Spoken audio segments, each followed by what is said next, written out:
Hello guys and welcome back to the channel for another weekly What I Watched. So this week I haven't actually watched very much, so without further ado I'm going to start the old screen recorder and get into what we've watched this week. Okay, so let me move over a bit so you can see I'm on the floor today. So we start the week with, where are we now? The 14th we start the week with The Pond. I do need to hold this, don't I? Silly Lisa. So The Pond is one I'm not going to talk about at length. This is one that I reviewed for Geek Legion of Doom. It is a folk horror. It's very intelligently made, it's very intelligently shot, it's extremely confusing, it's very hard to understand. If you've got an anthropology degree you may do quite well, but it's just very, very confusing. If that review is up as yet, I will link it down below in the description. I gave it a 2 out of 5. The next day I watched, now this is actually a very short film, I think it was 15 minutes. It's currently on Netflix, it's called Forgive Us Our Trespasses. This is a short film made focusing on World War II and something that I wasn't actually aware of. Have I written here what it's called? I haven't. During World War II, Hitler actually demanded the murder of many, many disabled adults and children. Anyone that was deemed to be imperfect or that had anything wrong with them was killed, was murdered. And this is a movie about a little boy. I think he seems to be maybe around about 7, and his situation. He is disabled. It's very short, it's very eloquent, it's very heartfelt, it's very well made. It's only 15 minutes long, and I gave that 4 stars out of 5. Also, I've written here forced sterilisation also of hundreds of individuals that were disabled, because they felt that somehow they would pass their disability down the line and they would not be a perfect race. So yeah, it's just disgusting. Okay, that was on the 15th. On the 16th, okay. Ooh, dear me, this is not going to go down very well. Let me just show you the scores that other people gave to this one. So, West Side Story. A movie that has had so much praise. Obviously, Steven Spielberg has reworked this one. I am not a big musicals fan. I've said this before. I'm not sure why. Recent musicals that have been released I've loved. I absolutely adored In the Heights. I absolutely adored Cyrano, The Greatest Showman. I do like The Phantom of the Opera, it's my favourite musical. But this is a personal thing, guys. It's no reflection on this whatsoever, as I'm sure everyone's aware. This is a proper musical with like clicking and like show tunes, and that's the bit I don't like. That's the part I'm not keen on. It's just not me. It's not my cup of tea. It's not for me. I recognised a lot of songs in this. I didn't like them. They're not songs that I like anyway. The modern musical tends to, the music in it is wonderful and I really connect with it. Phantom, I don't know why, the music is always really connected with me in Phantom. I love classical music, I love rock music, I love gothic music, and it's like a wonderful mix of gothic and orchestra in Phantom. I'm not a fan of upbeat, up-tempo, like America. I want to hear Neil Diamond singing America rather than this. So I said, when I say I'm generally not a big musicals fan, this is the kind of movie I'm talking about. While I loved In the Heights and Cyrano, I wasn't a fan of this one. I'm not familiar with the original musical, having never seen it. It's no reflection on the movie, obviously, it's just not for me. The acting, cinematography, choreography and wardrobe were fantastic, but I hated the songs and it was just, well, too musically. The story I was completely behind, but I just don't dig old-fashioned style musicals. I gotta rate it based on how I personally felt about it. So I give it a 3 out of 5 for recognising that it was very well done, but it just wasn't for me, guys. And I know a lot of you are going, oh Lisa, for Christ's sake, what's wrong with you? It's just not, it's not my cup of tea, guys. Okay, if you're still with me, if you forgive me, I'm on to the 17th. Strangeways, Britain's toughest prison riot. This was, no one will have seen this, no. This was on ITV, I believe, this week, on terrestrial TV. Do we have terrestrial TV anymore? You know the normal few television channels that we used to get through aerials? Are they called terrestrial? I don't know. ITV, basically Strangeways was a massive prison in the UK and there was a massive riot. Does it say what year it was? It doesn't. I think it was in the 80s. Massive prison riot where the prison was completely destroyed. All the prisoners climbed up on top of the roof and they staged a protest that went on for a long time. Right, so it's 25 years after the riot. How long was it they were on that roof? It was quite a long time. This follows what happened, why they were on the roof, the conditions they were living in. It was very overcrowded. They were having to slop out in buckets. Weren't very good conditions for prisoners. And people lost their lives in this riot, basically, both prisoners and staff at the prison. And this basically interviews prison officers that worked there and also the individuals, some of which were on the roof right to the very end. I've quite a hardline viewpoint on prisoners and stuff like that. Not everyone shares my opinion. I think we're too easy on murderers and paedophiles and rapists personally. I don't feel a paedophile can be rehabilitated unless they agree to. Paedophiles can be sterilised in such a way that all sexual impulse is removed. Now, there's a film with Kevin Bacon in where he's a paedophile. Now, it's quite difficult viewing. Something I feel very strongly about.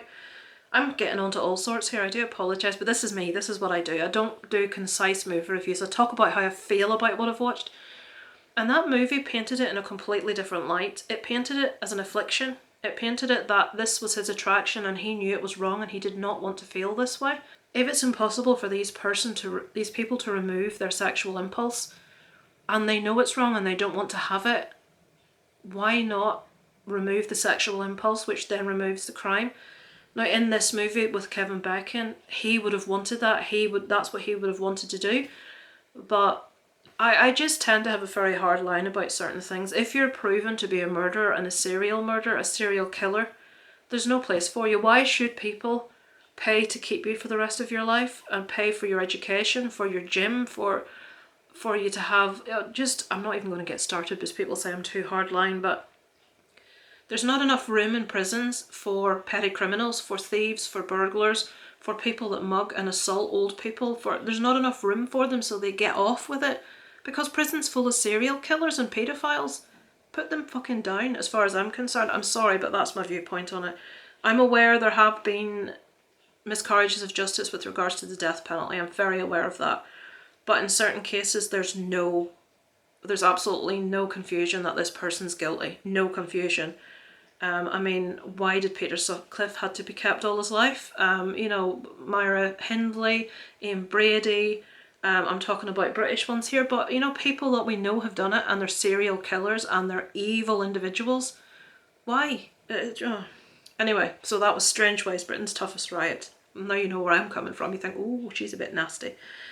So, on to the 17th, Ultrasound. Now, I've been really wanting to see this because you can see they're Lost in the Rail. Sean's score for this is 4.5 out of 5. Dan, Upside Down, 3.5. Who's this? Finch Sam, 2. Right. I don't think I'm intelligent enough for this film. This is so confusing. So, are you sure that's what happened? After his car breaks down, Glenn spends one hell of an odd night with a married couple, setting into motion a chain of events that alter their lives, plus those of several random strangers. Okay, so I gave this a 3 out of 5. It was well made, it was well acted. I was thoroughly confused for most of the plot. I feel I need to sit down and watch this again because I just wasn't getting a lot of what was going on. I don't feel it led to a place where I was satisfied with the ending. I don't feel things were tied together in a way that I wanted them to be. But as I always feel really unsure about myself when it comes to a movie, when there's people I know that have their heads proper screwed on that really enjoyed it. With West Side Story, I'm perfectly happy knowing that I don't share those people's opinions purely because it's a musical and I'm not a big fan of musicals. So I understand that, but with this, I'm thinking, Lisa, you need to watch this again. Full attention, no phone, watch it again. So I think that's what I need to do. It's definitely interesting. It's definitely one that's worth watching to see what you take from it. And I remember Sean saying in his review that he thinks different people will take different things from the movie and think it's about different things. And I can totally see that. And I think I need to give this one another chance. So for now, it's a 3 out of 5. On the 19th, this is a documentary on Netflix, Bad Vegan, Fame, Fraud, Fugitives. This is very similar to the documentary, my leg has gone to sleep, ow. Oh dear me, I'm not used to sitting on the floor.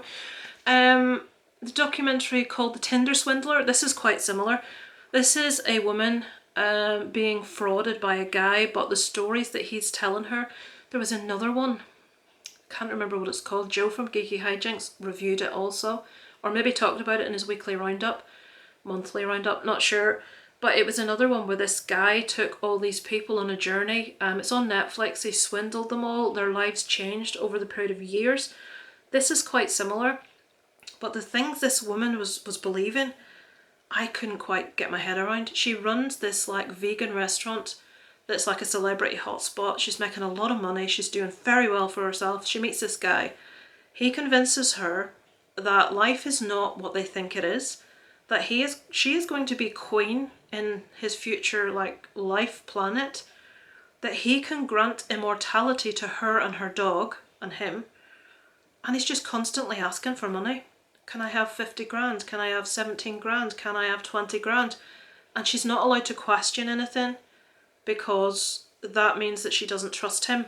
And no matter what he does or what he asks for or what an arsehole he is, she's not allowed to question any of it because it's all a test. And basically the upshot of it is she ends up giving him 1.7 million. Her life just goes to pot. She ends up going to prison. All sorts of things happen to this poor woman. Because she believed. What the hell is she thinking? I don't know, but it was interesting. I 2.5 out of 5 because I don't feel she was being altogether honest about her feeling and what she was thinking at the time. She was very vague, and this very intelligent, successful businesswoman believing these lies made me believe she was more culpable than she was actually letting on. You know, you can only convince people that you believe so much. And I mean, the people that worked for her, she didn't pay them. They were left with no money to pay their bills. Certain families had several members of the family working in the same restaurant. They had no money to pay their mortgage, and she basically just didn't seem to care. It's definitely an interesting, and it's a very weird one. So that's bad vegan. Okay, so last night I watched Windfall, which has just popped up on Netflix in the UK. This has got, I watched it because Jason Segel's in it. There's the rest of the cast: Lily Collins, Jesse Plemons, Omar Leyva. So Jason Segel's character is breaking into this holiday home of the other couple. They appear unexpectedly, they're not meant to be there, and we get a hostage situation, which just intensifies as the movie goes on. It's not very interesting. It's well acted. I just couldn't get my head around how much Jesse Plemons looks like Philip Seymour Hoffman. It could be his son. It just bored me a lot. It was very tedious. It ended well, but it's just a very slow drama thriller. There's not much action involved at all of any description. It's all chat and conversation. It's a quite awkward movie. It's not awful, but it's not fantastic. I give it a 2 out of 5. And finally, The Seed. Now, if we're talking about enjoyability, I maybe should have given The Seed more than I did. So you see there's one person I recognise, Dino Reviews, that's 3 out of 5. He gave it, what did he say? Oh, come on, what am I doing? He said, much more enjoyable than I thought it was going to be. Everyone honestly gives a great performance, and the practical effects throughout the last act of the movie are disgustingly wonderful. Had a fun time with this one. That's probably pretty fair. So The Seed is a new Shudder movie. This is about a group of girls who are in an isolated house with a pool. They're doing, I think, a photo shoot. They're very much influencers. They're very vapid, very surface individuals. There's a meteor shower, something lands in the pool outside their house. And this thing that lands in their pool starts off all kinds of weirdness. I'll not say any more than that.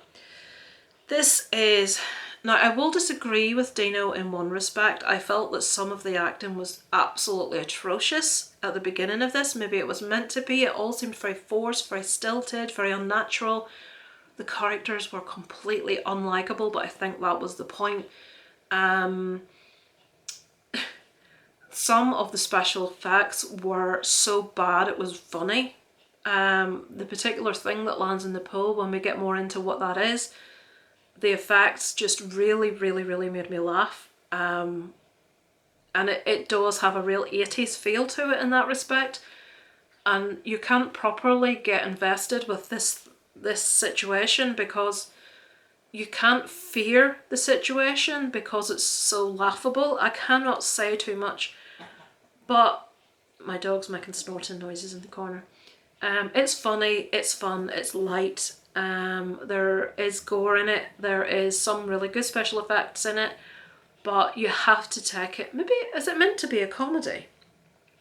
It was quite amusing. So if it's meant to be a comedy horror, then I do feel it succeeded in that, and it did have some nice effects near the end of the movie.